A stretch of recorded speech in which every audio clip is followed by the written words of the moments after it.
Yeah, we're just coming across the border here now. Pretty much once you get to the left hand side of these red navigation marks here, as you enter the south.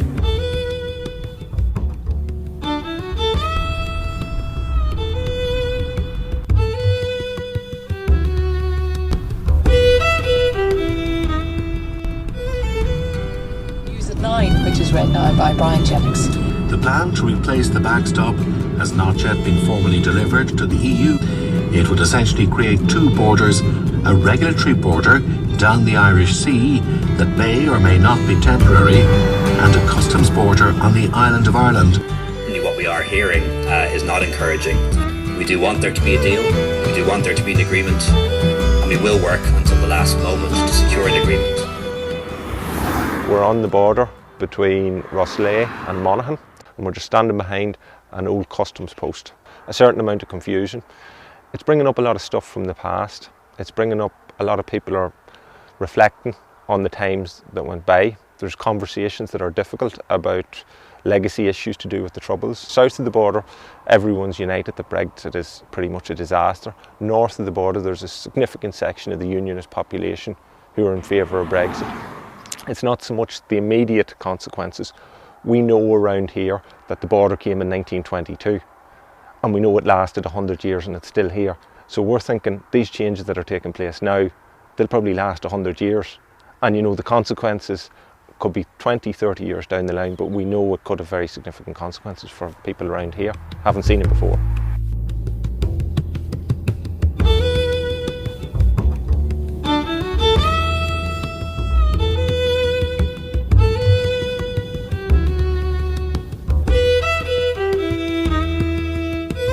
I'm a 1980s baby, so border patrols and border controls were something of everyday life back then.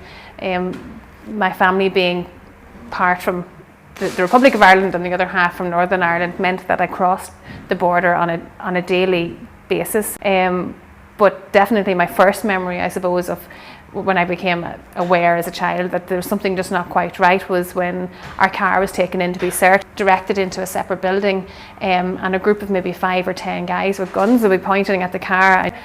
And the idea of reintroducing a hard border, we feel would definitely negatively impact in the local area, and we would hate to see that happen.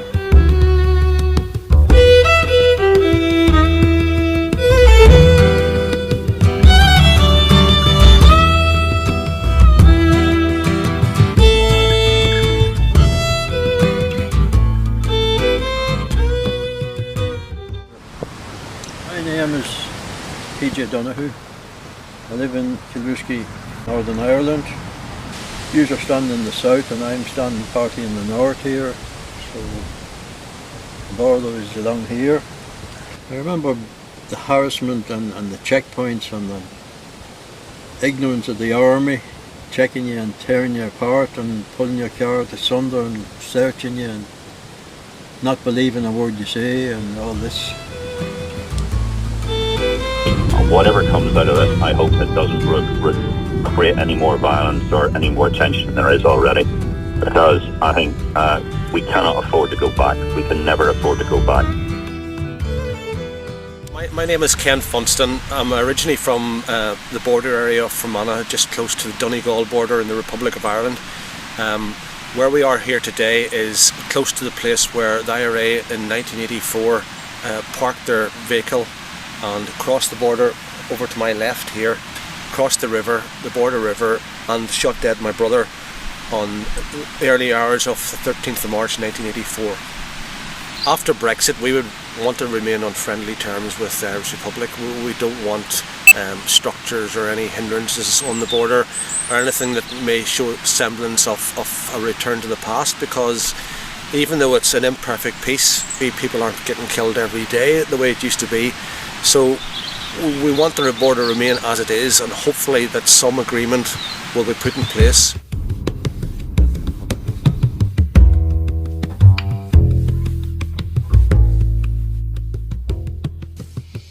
Yeah, I think, oh, you smell very nice. I mean, you also smell very nice, but a bit different. So, well, I am a hemp farmer. So this is hemp. We make a juice from this. So we strip these plants and then we put this into a juicer, we freeze that, and that can be mixed like with apple or a banana or mango or anything like that to make like a smoothie or a drink. So the border stretches from here, behind where you're standing, all the way along where these trees are, behind the forest there, all the way over here. The border that we have is loaded with history. The border's coming back again now. We haven't had it really for the last since the Good Friday Agreement. The borders have been opened again, and an atmosphere of peace has returned to the whole region, the whole border region.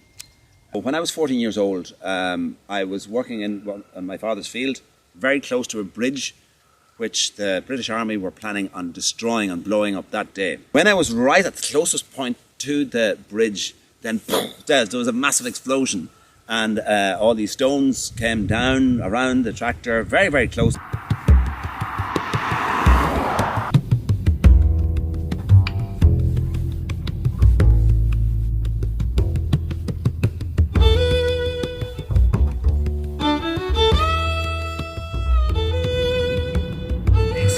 BBC Radio Ulster. We will allow the UK, whole and entire, to withdraw from the EU with control over our own trade policy from the start.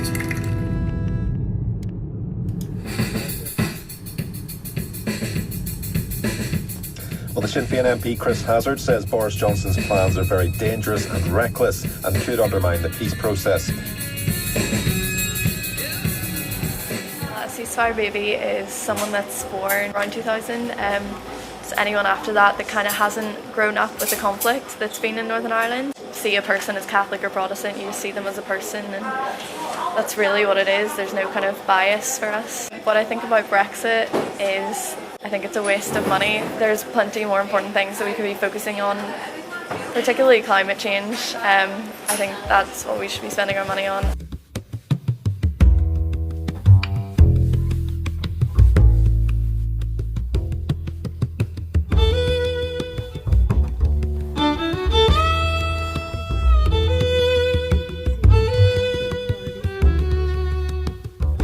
They had chained him to this van containing 1,200 pounds of explosives, forced him to drive to that checkpoint where it was detonated by remote control. He shouted a warning.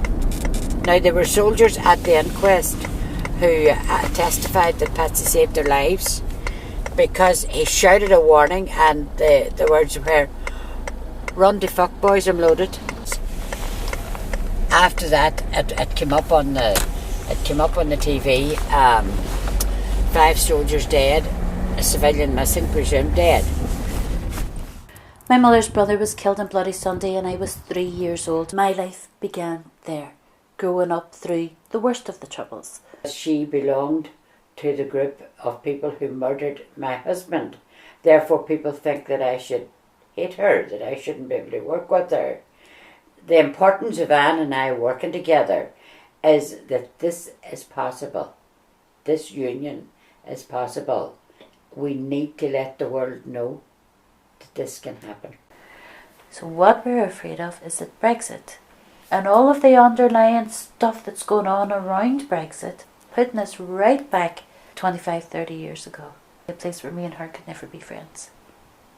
Or where people will never trust and people become the other to each other. That's what we don't want.